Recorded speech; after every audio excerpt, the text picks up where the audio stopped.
Part 2. Let's get straight into it, because this episode is where Jordan Peterson fans actually turned on him. And in case you didn't know, over the past 3 years, Jordan Peterson's fan base has expanded rapidly into the Muslim community. His conservative viewpoints have struck a chord with Muslims all over the world. But after a video he posted last year critiquing their community, people slowly started to turn away from him. It is time for those of you in the Muslim world to stop fighting among yourselves, and also time to stop regarding the Christians, and even more specifically, the Jews, as your enemies. Why? Not least because you have the enemy located in the wrong place. The best place to find Satan is within. If you think the true enemy is in someone else's heart, then you haven't thought nearly long enough about the darkness within, and you have therefore fallen prey to the most subtle temptation of the ancient demonic spirit. So your best bet on the spiritual warfare front is to make of yourself and your Muslim practice something so admirable that the light shining from your well-constituted psyches and productive, generous, and wise actions is so intense that people convert to your faith from sheer admiration. There's a goal. And what he says in this episode just might speed up that process by damn bay. And it slowly starts with Piers finally asking a question that he hasn't asked other guests before. Jonathan Friedland is a very good, respected Jewish journalist for The Guardian in the UK. He wrote a very interesting column the other day saying, you could argue that both sides have a just cause here. And he said that as a leading Jewish commentator, that historically, both sides have a just cause. And that it's important to remember that. And that's why passions run so high. It's why people care so much. And it's why racing to take sides is a mistake in this conflict. What do you think of that? Well, I think that, if there wasn't a lot to be said on both sides, then the conflict wouldn't drag on forever and be unresolvable. I think at some point you do something like cut the Gordian knot, which I do think to some degree the Abraham Accords had begun to do. I don't think Israel's going away. Palestine isn't going away either. It looks to me like they have to be accepted as on-the-ground realities. Now, the problem I've seen continually is that it's been convenient to use the Palestinians as an irritant to Israel in the West. And so the Palestinians have been held hostage. The people who portray them as innocent victims presume that the Palestinians have been held hostage by the Jews, let's say. But I would say the Palestinians have been held hostage even more effectively by their own leadership and by those who are perfectly willing to use them as the front man, the expendable front man to irritate Israel in the West. Well, you can't get peace under those circumstances, and so Palestine is a reality that isn't going to go away, and Israel's a reality that isn't going to go away, and the Abraham Accords started to recognize that, and there was move in the right direction, and if that falls apart, we're going to be back to where we were. So in response to the Israeli oppressor narrative, Peterson counter-argues that the perpetrators of Palestinian oppression is actually the Hamas regime. And now comes the part where many of his Muslim fans decided to walk away, because Peterson is about to pose a very tough question regarding Palestinian accountability. The interesting moment for me came when Israel turned off the power and the water. They just were able to do that to 2 million people in Gaza. They could turn off the internet. And it struck me that was a very vivid reminder that Israel effectively controls Gaza. It doesn't do so politically, but it does in reality. And that for many young people in Gaza, they know this.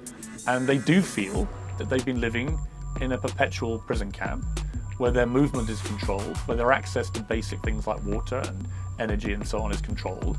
And that until they get the freedom that they crave, this can never get resolved. Well, but I also understand on the other side that the Israelis feel, how can we give freedom to a place that is run by a terror group who are literally committed to the eradication of not only Israel, but all Jewish people? Well, you laid out what are the two sets of valid counterclaims. I mean, there's another complicating factor too. You said that your moral back is up because of the continual toll in civilians in Palestine, especially among people who, let's say, weren't even born when they first came to power. And so it's very difficult to look at that and see it as anything but unjust. But then it begs a whole other set of questions too, doesn't it? It's like, well, if your government is a totalitarian band of armed criminal thugs, what responsibility do you bear for that as these subjected people? And it's not like I know the answer to that, but I see in my own country in Canada that things are slipping and sliding in all sorts of pathological directions, and people are letting it happen. And if you let that happen long enough, well, things get very, very bad. And they have got very, very bad in Palestine. And the answer to whatever tyranny Israel might be exerting over the Palestinians isn't for the Palestinians to exert even more tyranny over themselves, especially not in concert with a third party like Iran, who's perfectly willing to sacrifice them at any point. And so now, and then the question emerges, well, what responsibility do the Palestinians bear? Well, then I think we start to touch on more metaphysical issues. It's like, well, the Palestinians, like all people, bear the responsibility to live in truth and to stand up to tyranny in their deeds, their attention and their deeds and their actions. Because if you don't, you pay for that, and so do your children, right? And then so do your grandchildren, and so do your great-grandchildren. And, you know, there seems to be something unjust in that why did the children suffer? And the biblical answer to that has always been, well, the children suffer for the sins of their forefathers. You might think, well, it's pretty unfair that the world is set up that way. It's like, hey, it might be unfair, but it is set up that way, and it does beg the question.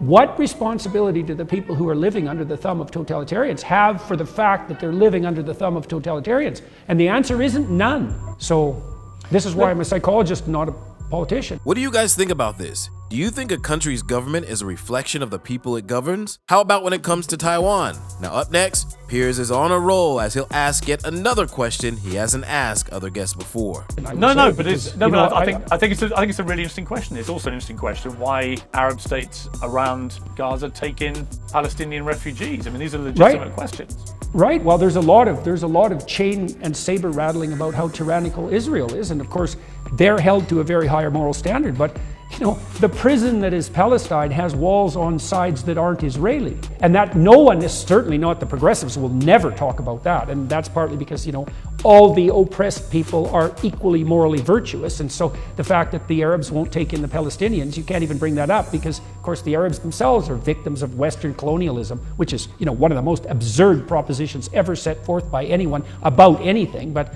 you know, here we are. And it is quite a miracle in some ways that the multidimensional fact of Palestinian enslavement isn't discussed in a much more forthright manner. There's many people are building the walls that make Palestine into whatever prison it is. And perhaps the Israelis are playing their role, but they're by no means the only actors. So now, Piers will lead Jordan Peterson to talk about the overwhelming Xiao Caihong response to this conflict in the West and how Peterson breaks down the Xiao Caihong liberal ideology and links it to the response to Israel-Palestine is very interesting, to say the least. Let's talk about the response of progressives, and in particular, what's happening on student campuses, particularly in America. You know, I've been struck by two things. One, the horrifying immediate response, not just in America, but when you saw mobs in Sydney, Australia, chanting, when you saw huge protests by the Israeli embassy in Kensington and West London, near where I live, all celebrating. This is all within hours of what happened on October the 7th. You saw similar scenes in America.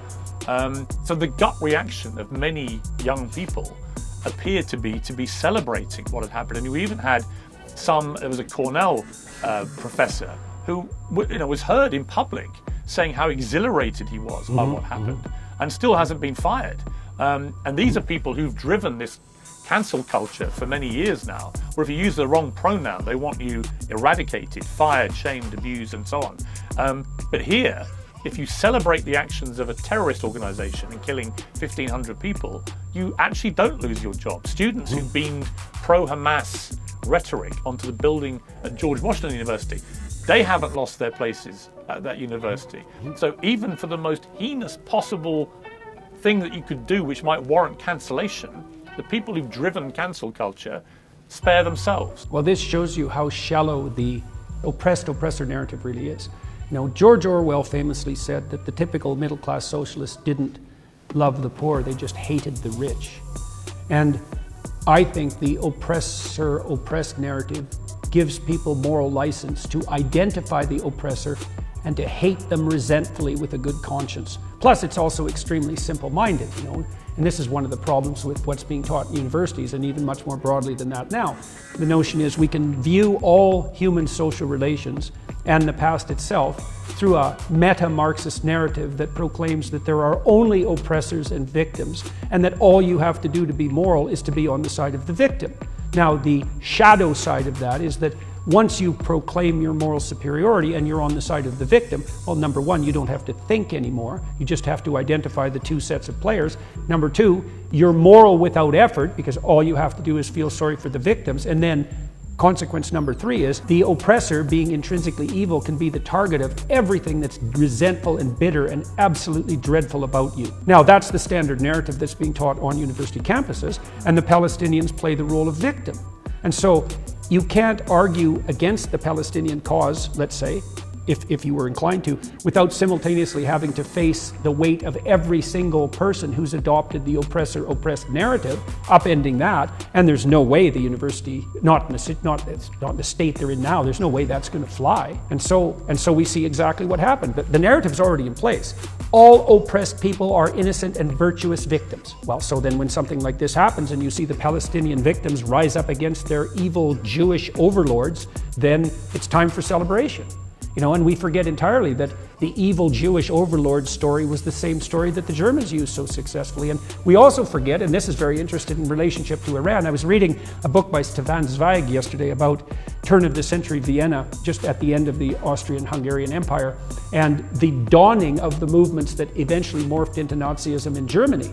And one of the things Zweig pointed out was that, if you're a corrupt, oppressing psychopath who's hell-bent on exploiting the population, and you want to deflect that, the Jews make a constant, positive, universal target, right? Because they tend to be disproportionately successful. And you can just say, well, I'm not the oppressor here.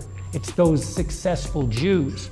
And that's being played out now. That's the disguise of left-wing anti-Semitism. I mean, it's a terrifying... We don't hate the Jews, we just love their enemies. Whew, that was a long and deep analysis. And this interview closes out with Peterson's examination of the rise of anti-Semitism, which we actually did an episode on, and you can check it out in our Hoyerian. Right, I mean, the anti-Semitic response in the last 3 weeks has been actually quite terrifying to watch. I've got Jewish friends who are literally living in real fear now. Some of whom were in Israel at the time and thought, well, the world will rally behind this, and actually very quickly realized that in many cases that wasn't the case. In fact, the complete opposite. And then you saw these scenes in Dagestan at the airport with a mob literally charging around trying to find any Jewish passengers they could find. And it was, horrendous, but also, if you're Jewish, this is utterly terrifying and must take you right back to Nazi Germany, World War II, the Holocaust. This never again. It is beginning to happen again. Well, I think we could be heartened in that regard by the counter position, though, too. I would say the reasonable majority in the Western world didn't take that stance still, and quite forthrightly. Even my Prime Minister, Justin Trudeau, who virtually never says a true word in his life or makes his actions are concatenations of false gestures even. He came out with a pretty forthright statement decrying what had happened on the Hamas side. And that has characterized the leadership of the West in general. And so I can certainly understand why the tiny minority of Jews that do exist in the world are terrified about what's happening. There's no reason for catastrophic alarm. You know what I mean? It doesn't look to me like this is going to spiral out of control. And I'm not even so certain that in the medium to long run, it's going to be the worst possible thing. Because too, the other thing that happened is that a lot of the false moral disguise of the progressive types was exposed in a radical way in the last few weeks. Harvard, for example, just took a beating. First of all, Harvard was ranked dead last by fire in terms of its support for free speech. And then it was 32 different Harvard groups came out essentially in support of Hamas. Yeah. And then a whole variety of CEOs said they wouldn't accept a Harvard degree as a hiring criteria. And Larry Summers came out and said, the previous president of Harvard, that the institution had become so corrupt that it wasn't salvageable. Then, the White House press secretary decried the actions of the squad who were supporting the Hamas protests. So we're seeing cracks on the progressive side because of this that haven't been evident before. And Biden himself came out and talked about how important it was to push forward with the Abraham Accords, which was something, I wish he would have done 2 years ago, but better late than never. So I can understand why there's tremendous fear and uncertainty, but I certainly wouldn't say that all the news is bad.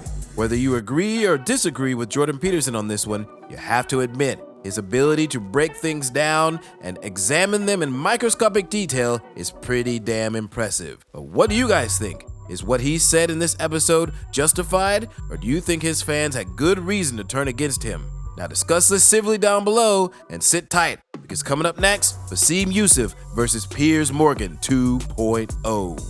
Peace!